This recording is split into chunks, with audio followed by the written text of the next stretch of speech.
안녕하세요.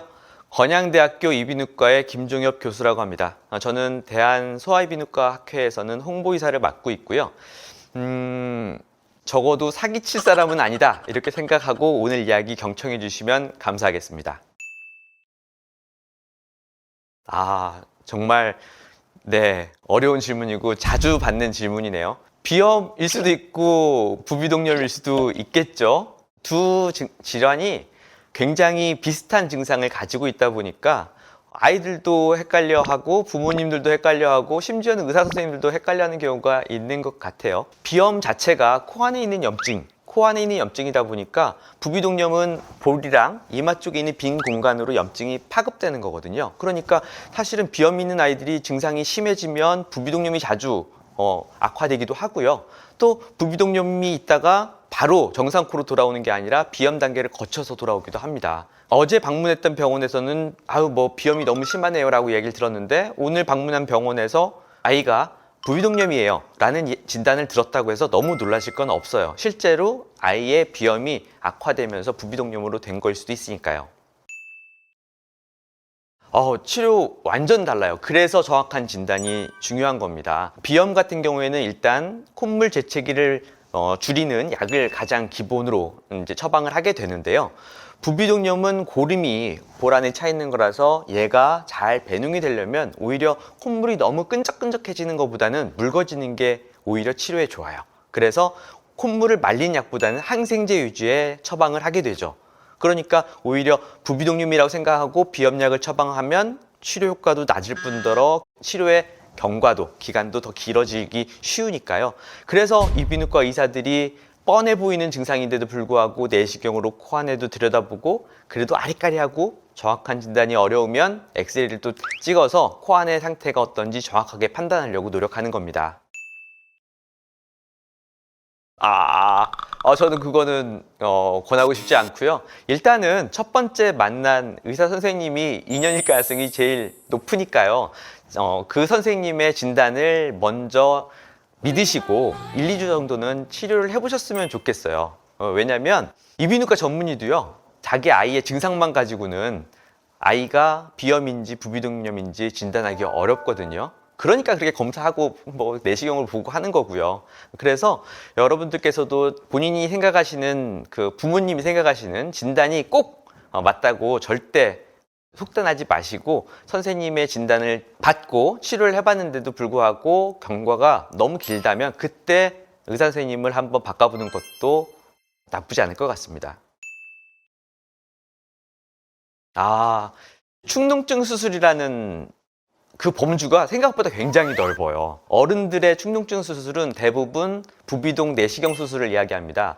코 안에 생긴 물혹을 제거하고 그리고 염증들을 다 긁어내는 수술들을 대개 이제 부비동 내시경 수술이라고 하는데요.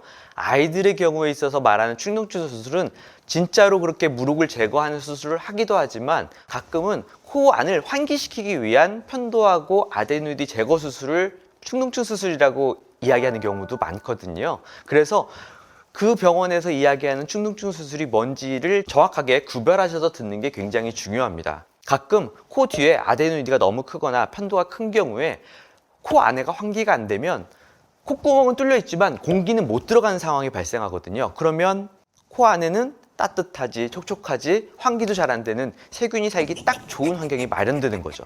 때문에 아이들의 축농증 수술은 간혹 이렇게 환기를 위한 수술 또한 축농증 수술이라고 우리가 부르기도 한다. 이 점을 유념해서 상담을 들으시면 좋겠네요.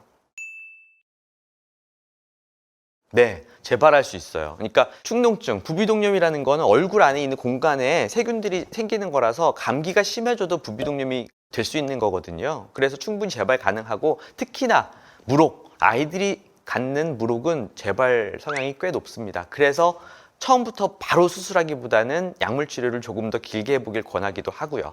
근데 예전 같지 않게 요즘에는 이제 풍선 확장술이라든지 아이들한테 조금 더 편한 수술들이 많이 소개가 됐어요. 그래서 예전보다는 조금 더 적극적으로 수술을 하는 병원들이 생긴 상황입니다. 그게 치료에 가장 효과가 좋거든요. 그런데 아쉽게도 치료에 걸리는 시간은 그렇게 우리나라 한국 사람들이 좋아하는 것처럼 빨리빨리 되지는 않습니다. 약국에서 처방받는 비염 스프레이들은 효과가 직방이에요. 뿌리면 코가 뻥 뚫리는 아주 기분 좋은 상쾌함이 있는데, 문제는 또 그건 비염 스프레이라기보다는 사실 코감기 스프레이라고 부르는 게 맞아요. 그러니까 막힌 코를 뚫어주긴 하지만 비염 치료에 장기적인 효과는 없거든요. 그래서 단기간에 처방하는 걸 원칙으로 합니다. 그런데 이비인후과 전문의들이 병원에서 처방을 해줘야만 살 수 있는 비염 스프레이들은 정확한 명칭은 국소분무형 스테로이드 제제라고 불리우는데요.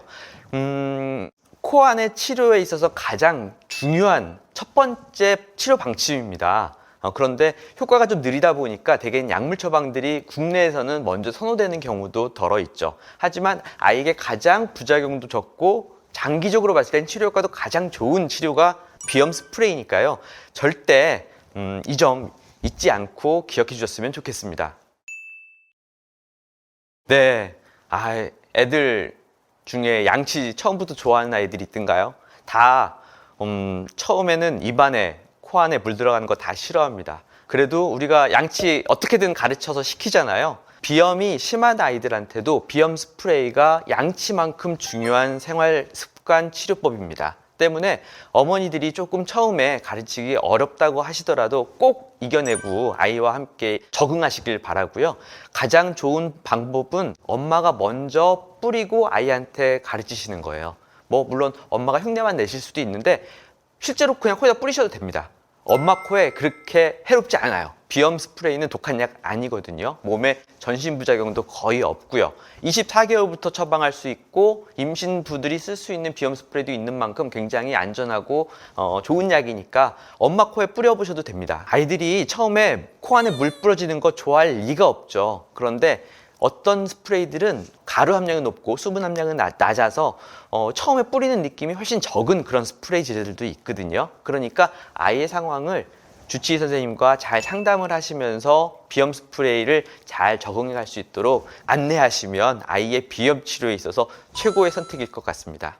비염, 부비동염 워낙에 자주 우리 주위에 흔하게 있는 병이고 또 정말 많은 임상과에서 치료하는 병이다 보니까 오해도 많고 솔직히 오진도 많고 그런 과정에서 아이들이 고생하는 것 같아요. 비염과 부비동염은 누가 뭐래도 이비인후과 전문의들이 가장 전문성을 가지고 치료하고 있으니까요. 동네에 잔뜩 있는 우리 이비인후과, 소아이비인후과 학회 회원님들의 의원들 방문하시면서 아이의 건강관리에 잘 하시기 바랍니다. 지금까지 경청해 주셔서 감사합니다.